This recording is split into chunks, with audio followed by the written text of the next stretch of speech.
Exposure to a high-energy cosmic storm could advance our knowledge about planetary life. To our future. I don't trust him. We got what we wanted. Just worried about what he wants.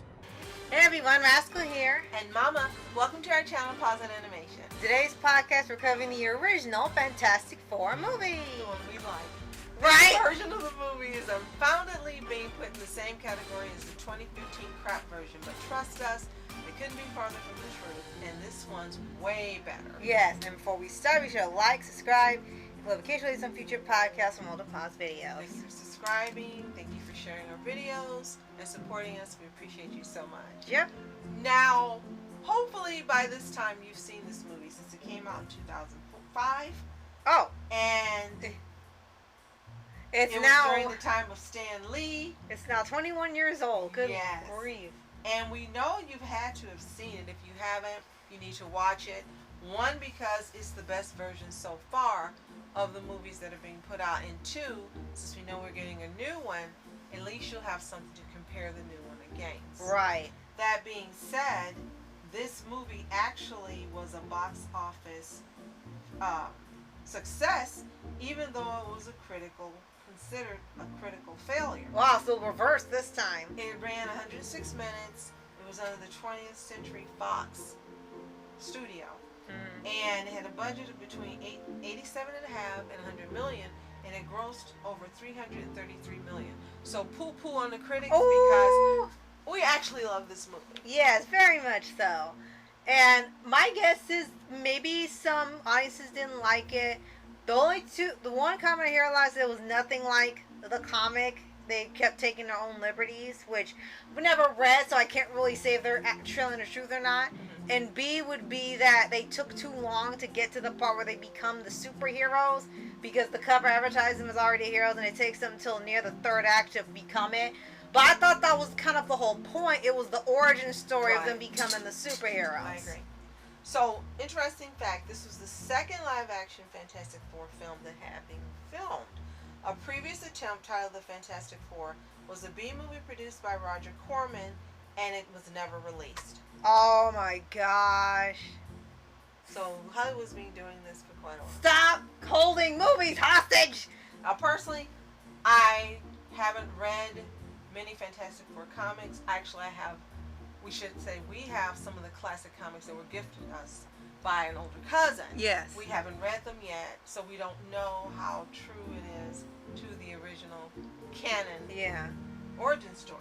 But I thought they did a great job of not only casting, but also in telling a story that kept you engaged, that had superheroism, fun, drama, and made you like the characters and care about them, unlike the 2015 version. Right? So let's go over to the cast quickly. Have Ian Grufford as Reed Richards, Jessica Alba was Sue Storm, Chris Evans as Johnny Storm before Captain America. Yep. And one of the few people like Ryan Reynolds who's played two superheroes in live-action movies. Yes. Michael Chiklis as Ben Grimm, and I only knew who he was because our Nana loved watching the TV series he was in. It was a police series right now. The name of it? Yeah. Was it an older one? Yeah. I never watched it, but she loved it, and that's how I knew who he was. He had Julian McMahon as Victor Von Doom, and he was in the Charmed series. Yes, that's right. He sure was. Kerry Washington is Elisa Masters. I don't know if she was a character made up just so Grimm would have a new love interest, or was this canonical? We're not sure. Yeah, we don't know. And Stan Lee, of course, making his appearance is Willie Lumpkin. Yes. And going back to this was really fun The because... Commish. That was the name of the show. Oh, okay. Going back to this was really fun because for us, we like to watch a lot of superhero movies in the summer, of course in June and July. And there have been a lot of times we've had recently where there's been a lack of good movies we want to see that have been new. Last year we got quite a few good ones, but it's been still kind of dry with it. So, like a lot of the people, we've been going back to these older movies from the 2010s and 2000s and 90s and so on to get a lot of the content that we haven't been getting recently. And now with the Fantastic Four new movie coming out, we're sure as heck we're going to watch 2015 again. No. So we wanted to go back to the first one because we never had covered it here. But had seen it multiple times. this is one of those movies where it really, for us, gets better as it ages. Because they've had comments saying, what do you mean this movie's good now? It was always good. Absolutely. It was just, I think people probably were too hesitant on because it was so different from the comic. I think also what they forget is that when Stan was the one who was making decisions and not Marvel execs, Disney, he would keep some type of lightheartedness in the movies. Yes. Again, it was action and drama and superheroism, but you had some slice of life day to day for the characters. Right. And they would always build up where you would get to know them and actually look at them as people before looking at them as superheroes. Right. And I think because people forget that, that's why they say this. Now, if you were like me, watching these movies when they first started making them, you will see that pattern. If you've watched Spider-Man, yes, I know it's Sony, but someone tries to correct me, but it's still Marvel. If you watch the Spider-Man movies, the Tobey Maguire was the same way. You got to know him as a man and a person, Right. then a superhero. Then you could appreciate his contribution to the world and him as a character. Right. You think of a few other ones, even in failure movies like the Hulk movies. Yeah, they weren't very successful, but it was the same formula. Get to know the Hulk as a man and a Right. person first, then a superhero. Right. Then you could appreciate. And that was the successful pattern that was working for Marvel. That Stan Lee helped to originate. That formula has been cast aside, thrown in the trash. But I think that's why this Fantastic Four became likable. Yeah. It was popular. It was a success at the box office. It made us really happy that superhero movies were being made live action and looking forward to more and more of these being made. Right. Prior to this, when did Spider-Man the first one come out? I think 2000. Oh wait, I think it's 2004, right? And So around the same time. So we were just getting bottle fed onto having live action superhero movies. Right. And again, if you look at the ones that came out during this period when we were being introduced, I would say within that 10-year period, that was the formula for people who were not a part of that originally, or have not gone back and watched these movies, Right. and are used to being weaned on these movies now that are full of violence. There's no story development. Right. There's no character development. You It's don't just know action, the character. action. There's a bunch of cameos. Yeah. You may be expecting that. Yeah. And I think that because you're not getting that it's not as good a movie. Right.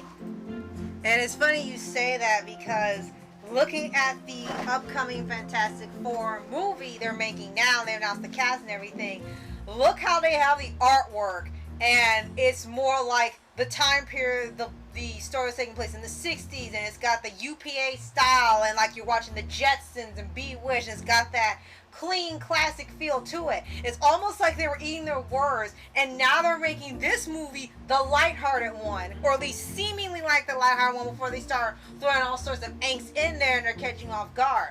Now they're making it like it's a really friendly atmosphere, like this one was attempting to do. I mean, granted, yes, it had its dark moments. It had where there was inter-fighting with the team. It had its not-so-happy moments. All that was in there. But now it's like they're going the opposite direction, making it just a really wholesome vibe feel and one big family. So they're doing the thing they said they claimed wasn't working and they didn't want to do. Absolutely.